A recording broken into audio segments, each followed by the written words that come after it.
Está formada a partir de agora a rede da informação para todo o Brasil. No ar, Tele Brasil Notícias.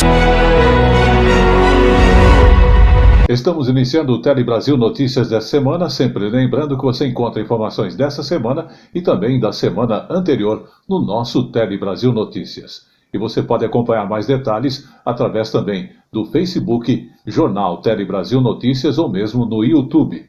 E lembrando que você que prefere as informações impressas, nós temos também a Hora da Notícia Rádio e TV, que você encontra também no Facebook. Agradecemos a sua audiência e vamos então às nossas principais manchetes do nosso jornal de hoje.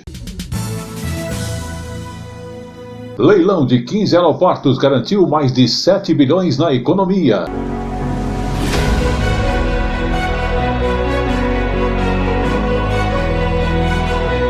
Nova medida que está em vigor até o final deste mês pode ajudar quem aguarda uma perícia médica por incapacidade temporária pelo INSS.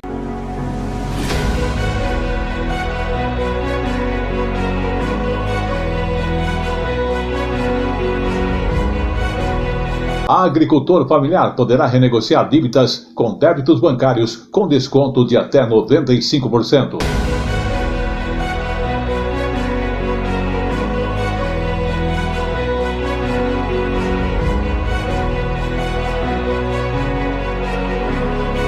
Mês de agosto é o mês voltado para a conscientização sobre o câncer de pulmão.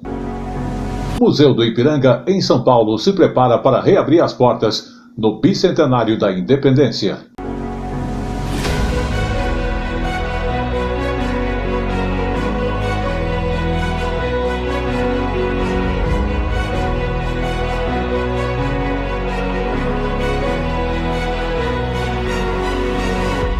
Tudo isso e muito mais no Tele Brasil Notícias.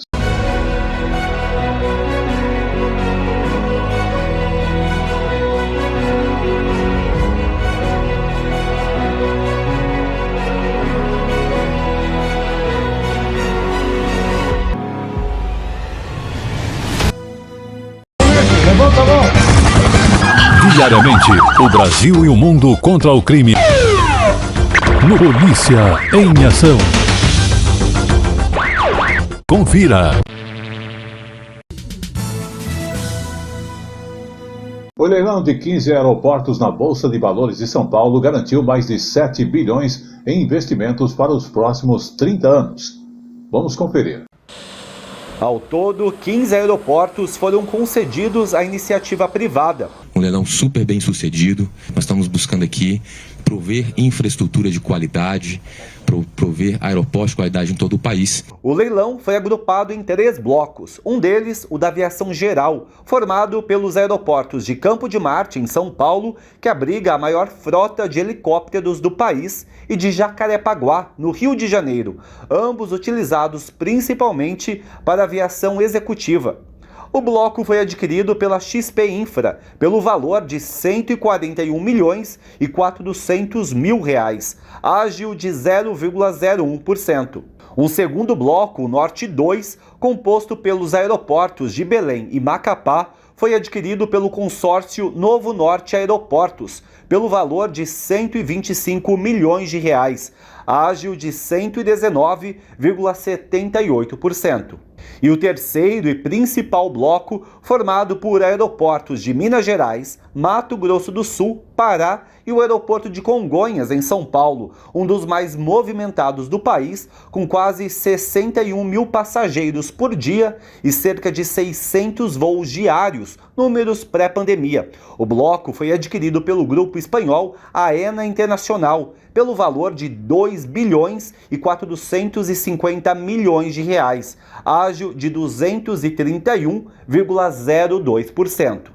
As concessões são para um período de 30 anos. Os investimentos nesses aeroportos passarão dos 7 bilhões de reais. Só em Congonhas, aqui em São Paulo, esse valor chega a 3 bilhões de reais. Esta foi a 7ª rodada de concessões do setor. Agora o país tem 49 terminais aéreos concedidos à iniciativa privada, o que representa mais de 90% dos passageiros aéreos do país. O que a gente vislumbra daqui para frente é melhoria na qualidade do serviço, melhoria ainda maior dos níveis de segurança e é reduzindo o custo que a gente de fato consegue universalizar o acesso ao serviço. Censo que, pela primeira vez, o censo vai estar contabilizando a população quilombola. A pesquisa percorre quase 6.000 quilômetros de comunidades espalhados por todo o país. O Quilombo Urbano de São Benedito, localizado na Praça 14, Zona Sul de Manaus, foi o segundo quilombo urbano certificado pela Fundação Palmares no Brasil. Com mais de 130 anos de história, a comunidade tem grande importância na formação étnica da capital amazonense. Em Manaus, o trabalho do censo quilombola iniciou neste local, onde vivem cerca de 130 pessoas. Dessa vez, os quilombolas têm uma pergunta específica se a pessoa se considera quilombola. Além disso, o foco desse censo é os povos e comunidades tradicionais. O que a gente quer, acima de qualquer coisa, é retratar da maneira mais adequada esses povos e comunidades tradicionais, que incluem quilombolas, indígenas, comunidades ribeirinhas, para que eles apareçam também nesse retrato do censo. Para o líder do Quilombo, Cássius Fonseca, a expectativa é de que a pesquisa traga melhores condições de vida para os povos tradicionais de todo o Brasil. A gente espera que essas informações que são passadas, por nós quilombolas, por nós pretos, por nós descendentes de ex-escravos, essas informações transformem-se em políticas públicas voltadas para a população negra, quilombola, urbana, rural, os nossos amigos indígenas e a população geral do país, para que se melhore a vida nesse país. Seu Manuel, um dos mais velhos da comunidade, reconhece a importância do censo para a visibilidade dos quilombolas e indígenas. O censo nos trouxe hoje a certeza de que nós estamos vivendo a comunidade quilombola como um povo. Em todo o Brasil, vão ser recenseadas 5.972 comunidades. Os primeiros resultados devem ser divulgados ainda no final deste ano. Saúde.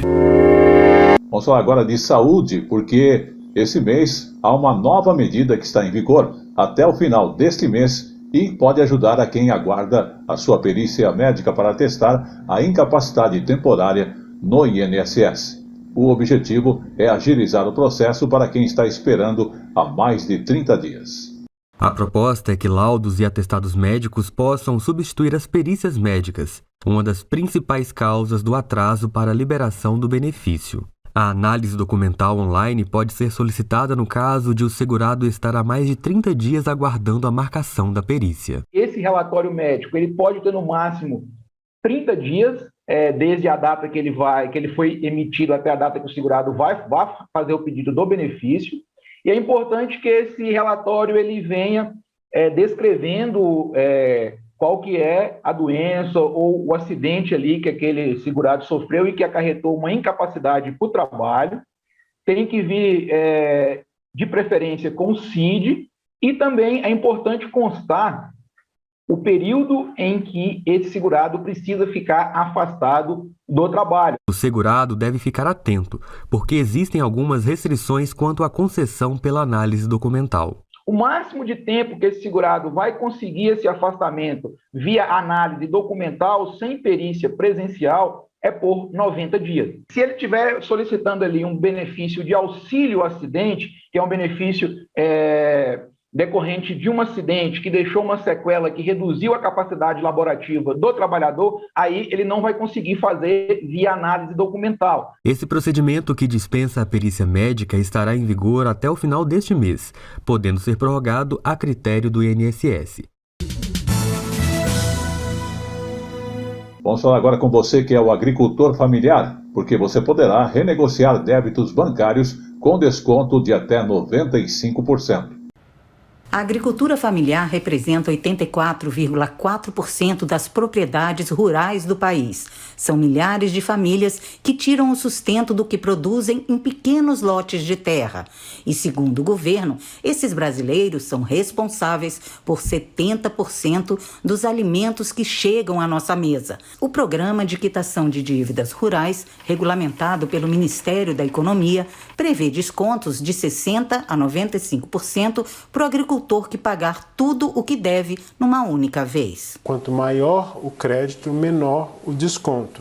E o desconto também varia se tratar de pessoa jurídica. Nesse caso, se a quitação for realizada por cooperativas que devem ao Banco da Terra, o montante será reduzido em 85%, independentemente do valor. Para aderir aos descontos, é preciso entrar no portal Regularize da Procuradoria-Geral da Fazenda Nacional, preencher o formulário e declarar que é agricultor familiar. A adesão deve ser feita até 30 de dezembro de 2022. No site da Procuradoria também é possível entender o que é, nos termos da Lei Agricultor Familiar, aquele que explora a propriedade rural com a sua família, que tem dela a sua principal fonte de renda e que não tem propriedade com tamanho superior a 4 módulos fiscais. Vamos falar de saúde e os suplementos alimentares e também dos produtos de nutrição esportiva que tiveram a redução de impostos com incentivo para aquecer o setor. Vamos conferir nesta reportagem os benefícios e também os riscos desses produtos. Desde os 19 anos, Luiz Maurício é adepto da musculação. Hoje, aos 57, ele conta que mantém uma rotina diária de exercícios e, para turbinar ainda mais os resultados, recorre a suplementos proteicos. A academia é um modo de vida que você escolhe, entendeu? E a suplementação faz parte dessa vida junto com a alimentação e os exercícios. Existem diversos tipos de suplementos no mercado e cada um tem uma função específica. O Whey Protein, por exemplo, é produzido a partir da proteína extraída do soro do leite, com o objetivo de reparar o dano na fibra muscular após o treino. Cada vez mais tem mais estudos, científicos e comprovando a eficácia deles na saúde. Então, tem uma quantidade enorme de suplementação. Segundo Rodrigo, houve um aumento da procura durante a pandemia de Covid-19 e a oferta do mercado não conseguiu acompanhar. Além disso, a alta do dólar provocou um aumento dos preços desses produtos em comparação com anos anteriores. Depois da pandemia teve um aumento expressivo aí de pelo menos 100% no valor dos produtos. Uma novidade que pode beneficiar o mercado de suplementos alimentares no Brasil é a redução do imposto de importação destes produtos. O Whey Protein e a creatina tiveram a taxa zerada. O governo também reduziu de 11,2% para 4% os impostos de diversos outros produtos, como proteínas lácteas e albumina. Para a nutricionista Gláucia, a suplementação pode ser usada, mas deve ser avaliada de forma individual. Como o nome mesmo fala, ela é uma suplementação, ela não é uma alimentação que vai substituir aquilo que ele tem como necessidade ou requerimento nutricional dentro da dieta dele do dia. Então, às vezes as pessoas acabam comprando o suplemento para substituir o alimento e isso não é saudável. E ainda falando do Ministério da Agricultura, ele definiu requisitos mínimos para a venda de amêndoas, castanhas, nozes e frutas secas. A meta é justamente garantir a melhor qualidade dos produtos que são consumidos aqui no Brasil. Isaac trabalha há 5 anos com a venda de castanhas, amêndoas, nozes e frutas secas. Um serviço que desempenha com carinho e cuidado para que o produto chegue fresquinho à mesa dos consumidores. O primeiro lugar que a gente chega aqui é peneirar a castanha, fazer ela mais limpa, o cliente levar, Cuidado ao comprar, que também está na rotina dos consumidores. Hoje em dia, minha filha, a limpeza acima de tudo, Preservar a nossa saúde. Sempre olho o aspecto, o ambiente, a higiene. As nozes, amêndoas e frutas secas estão presentes na alimentação de muita gente. Elas podem ser consumidas de várias formas, em pães, bolos, sobremesas e assim, in natura. são ricas em fibras e proteínas importantes para o funcionamento do corpo, mas para que tenham qualidade e sejam adequadas para o consumo, precisam estar limpas, guardadas em locais secos e arejados, longe do mofo e dos insetos. O Ministério da Agricultura, Pecuária e Abastecimento criou um regulamento que define os requisitos de qualidade para a venda de amêndoas, castanhas, nozes e frutas secas, sejam elas vendidas separadamente ou misturadas. Além do cuidado com insetos, o produto não pode estar com cheiro estranho ou com sabor azedo ou ardido. São produtos muito suscetíveis à contaminação por fungos, que podem desenvolver micotoxinas que são prejudiciais à saúde. Então, a gente consegue, de forma rápida e objetiva, identificar os principais defeitos, né, desse grupo de produtos e solicitar uma substituição desses produtos ali de imediato no ponto de venda. Saúde. E falando de saúde, vamos falar agora do mês de agosto, que é o mês da conscientização sobre o câncer de pulmão. Um alerta para os fumantes. E justamente nesse mês, a conscientização sobre esta questão do pulmão. Segundo um relatório internacional pelo controle do câncer, este é o tipo mais comum em todo o mundo. E mata pessoas realmente. E o cigarro está por detrás como o inimigo principal. Vamos observar nessas informações da TV Encontro das Águas. A luta contra o cigarro faz parte da vida da Sandra há muito tempo. Ela mesma já teve um mau hábito, mas resolveu repensar o estilo de vida após ver familiares perderem a luta para o tabagismo, inclusive a própria mãe, vítima de um enfisema pulmonar. O fumo, ele me levou 3 pessoas da família, pai, mãe e irmão. A minha mãe, ela fumou dos 35 aos 80 anos e ela ficou com o pulmão totalmente comprometido, desenvolveu uma deficiência pulmonar obstrutiva crônica, um enfisema pulmonar, que fez o pulmão dela parar. O fumo é um dos principais causadores de doenças respiratórias. Entre as mais perigosas está o câncer de pulmão. Segundo o Instituto Nacional do Câncer, no Brasil, o câncer de pulmão é o terceiro mais comum entre os homens e o quarto entre as mulheres. Em 2022, a estimativa é que sejam diagnosticados cerca de 450 mil novos casos em todo o país. Qual é a minha experiência, como esse fumante, que eu já estou há 30 anos que eu não fumo, graças a Deus, é que quando você para de fumar, essa é a informação que eu gostaria de dar, você diminui os seus riscos enormemente de desenvolver o câncer de pulmão. Quando você compara quem fuma com quem não fuma, você vai se assustar com esses detalhes que eu vou dar. Quem fuma tem 10 vezes mais risco de ter câncer de pulmão do que os que não fumam. Segunda coisa, quem fuma tem 5 vezes mais chance de ter infarto do coração. Quem fuma tem 5 vezes mais chance de ter aquelas bronquites. E, por último, tem 5 vezes mais chance de desenvolver acidente vascular cerebral, o AVC. O distúrbio de games, que passou a ser considerado uma doença pela Organização Mundial da Saúde. Inclusive já consta na CID, de classificação internacional, de doença e problemas relacionados com a saúde. Eu já perdeu as contas de quantas vezes aperta este botão durante a semana.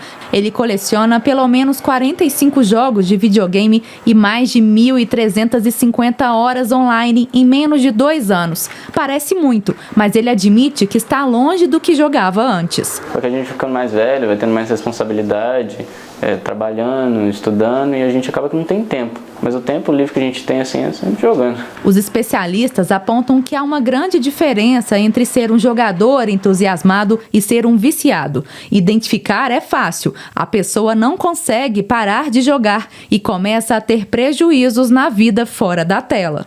O vício acontece quando a pessoa passa a ter um uso compulsivo ao ponto de perder o controle, que a gente chama de dependência. O que é isso? O que é perder o controle? A pessoa, por exemplo, se programa para jogar por 1 hora por dia, e quando ela começa a jogar, ela não consegue parar, ou joga por muito mais tempo do que inicialmente pretendido. Esse comportamento passou a ser considerado uma doença pela OMS, Organização Mundial da Saúde, uma decisão que leva em conta aumento do número de jovens que têm abusado do videogame. Um jornal de psiquiatria da Oceania estima que cerca de 2% da população mundial sofre do transtorno, que pode ter efeitos no organismo parecidos com o uso de drogas. No caso dos jogos eletrônicos, os sintomas de abstinência são irritabilidade, agressividade e ansiedade, que aparecem quando a pessoa não pode jogar, como no caso de crianças que têm o tempo online controlado pelos pais. A gente recomenda até 2 horas por dia, no máximo, de jogos eletrônicos. Além disso, estimular atividades que sejam incompatíveis com os jogos, então, por exemplo, um esporte ao ar livre, arte, dança, outras coisas que gerem prazer além do jogo, para o jogo não ser a única forma de satisfação e de prazer daquela pessoa. E chegou agora no Tele Brasil Notícias, o nosso Momento Jurídico, que fala da indenização do seguro por perda total, que deve corresponder ao valor do bem no momento do sinistro. Exatamente a 4ª turma do Superior Tribunal de Justiça definiu que, em caso de perda total do bem segurado, a indenização deve corresponder ao valor total efetivo do prejuízo experimentado no momento do sinistro. Mas vamos ter mais detalhes nesta reportagem. 4ª turma do Superior Tribunal de Justiça decide que indenização de seguro por perda total deve corresponder ao valor do bem no momento do sinistro. A decisão veio no julgamento de recurso interposto por uma seguradora contra acórdão proferido pelo Tribunal de Justiça do Paraná, para o qual, havendo perda total do imóvel, o valor da indenização deve ser o total previsto na apólice. Mas a Corte Paranaense entendeu que só deveria haver quantificação dos danos quando a perda do bem fosse parcial. No caso analisado, a segurada teve perda total em seu imóvel após incêndio e recebeu indenização no valor de R$ 125 mil aproximadamente. Mas, de acordo com ela, o valor a que teria direito seria de R$ 700 mil, prevista na cobertura da apólice. Tendo em vista a destruição total do imóvel, ela ajuizou a ação de cobrança para a complementação do valor. Em defesa, a seguradora sustentou que o valor pago, apurado de acordo com os orçamentos apresentados pela própria segurada, seria suficiente para a reconstrução da residência.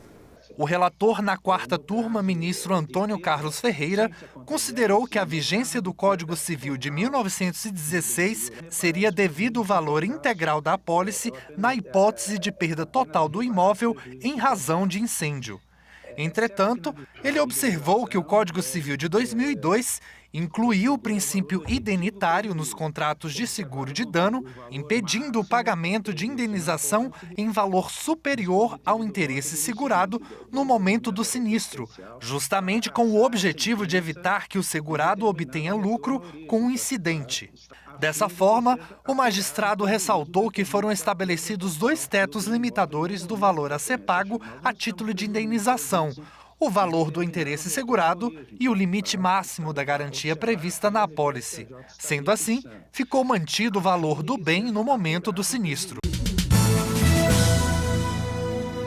E ainda falando justamente da questão jurídica, o Tribunal Regional Federal da 6ª Região, o TRF6, foi instalado em Belo Horizonte, Minas Gerais. A cerimônia teve a participação dos presidentes dos 3 poderes da República: Executivo, Legislativo e também Judiciário. A posse da desembargadora Mônica Cifuentes à frente do Tribunal Regional Federal da 6ª Região foi prestigiada pelos presidentes dos 3 poderes: o senador Rodrigo Pacheco, representando o Congresso Nacional, o ministro Luiz Fux, o Supremo Tribunal Federal, e o presidente Jair Bolsonaro, a presidência da República. Quis o destino que eu fosse o presidente que sancionou a lei da criação do Tribunal Regional Federal da 6ª Região. um trabalho que começou lá atrás para fazer justiça, não apenas com Minas Gerais, mas com toda a população brasileira que passará a ter celeridade em seus processos. O novo tribunal tem a meta de acelerar a tramitação dos processos, que antes eram julgados em Brasília e levavam muito tempo para a conclusão. Vamos falar do que aconteceu no final de semana, porque tivemos aí um encontro internacional de capoeira Angola, que reuniu grandes mestres e também praticantes de todo o Brasil e de outros 8 países em Manaus. A capoeira é uma prática hoje difundida em 175 países. Entre os preceitos da prática estão respeito, ancestralidade e também a hierarquia e o axé. Foi uma tarde festiva. Teve um pouco de dança, música e roda de capoeira, é claro, nesse encontro internacional para celebrar a conclusão de formação básica da Escola Matumbé. Capoeira, que hoje está em mais de 175 países no mundo. Nós estamos aqui hoje celebrando a vida, né? E da vida do capoeirista, porque muitas pessoas hoje aqui de 8 países estão ganhando graduações na capoeira, na estrada da capoeira. O Augusto Januário, que veio da Bahia, considerada terra da capoeira, explica que a prática é um estilo de vida. A capoeira tem um código, que é um código de conduta, não é um código que pode ser discutido, que pode ser traçado, você tem que vivenciar, que é o respeito à sua ancestralidade, o respeito a uma hierarquia que ela vem modando os comportamentos dos capoeiras. Do Amazonas para o mundo, o Ângelo, que é representante da escola em Roma, na Itália, sabe bem o que é levar o lema da escola, que diz: seguir o caminho, salvar o respeito, guardar e manter o axé. Nós estamos na Espanha, estamos na Itália, estamos nos Estados Unidos e outras cidades também da Europa, na França, por exemplo. E hoje em dia, essa proposta é propagar a capoeira Angola através do conhecimento dos nossos mestres, de tudo que foi nos ensinado, e levar essa herança e tentar embrasileirar ao máximo as pessoas, enriquecendo a formação educacional delas e podendo levar a nossa cultura, né, como uma forma de um legado cultural, mas que eles possam também se identificar com isso, né?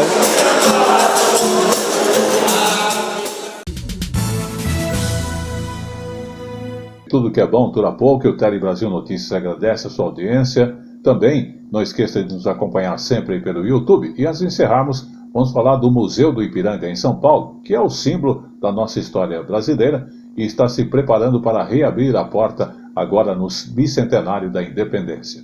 Ele está revitalizado, modernizado e espera-se 1 milhão de visitantes por ano no museu. Fechado desde 2013, o Museu do Ipiranga, em São Paulo, será reaberto ao público no dia 6 de setembro, como parte das comemorações do bicentenário da independência do Brasil. Nessa quinta-feira, o ministro do Turismo fez uma visita técnica às obras de restauração e modernização do acervo, que contaram com recursos do governo federal via Lei de Incentivo à Cultura. Foi através da Lei Rouanet, que foi liberado para captar 183 milhões de reais. Foram captados aproximadamente 156 milhões de reais. E com esse recurso que foi captado, estamos tendo aqui a obra sendo finalizada. E a gente tem certeza que com esse patrimônio aqui, nós iremos fortalecer cada vez mais o turismo aqui na região. O novo espaço terá sala de exposições e auditório. Também receberá novos mobiliários, projetos de iluminação e multimídia e espaços de acessibilidade. A obra aqui é uma obra excelente, um patrimônio que é inadmissível que ele fique fechado. E graças a esse trabalho em conjunto, o trabalho do governo federal, junto à Secretaria de Cultura, ao IFAM, estamos conseguindo, agora no próximo dia 6 de setembro, devolver à população o que de fato é do povo. Este foi o Tele Brasil Notícias, que agradece a sua audiência, o apoio técnico do João Vitor, e estaremos de volta a semana que vem. Até lá!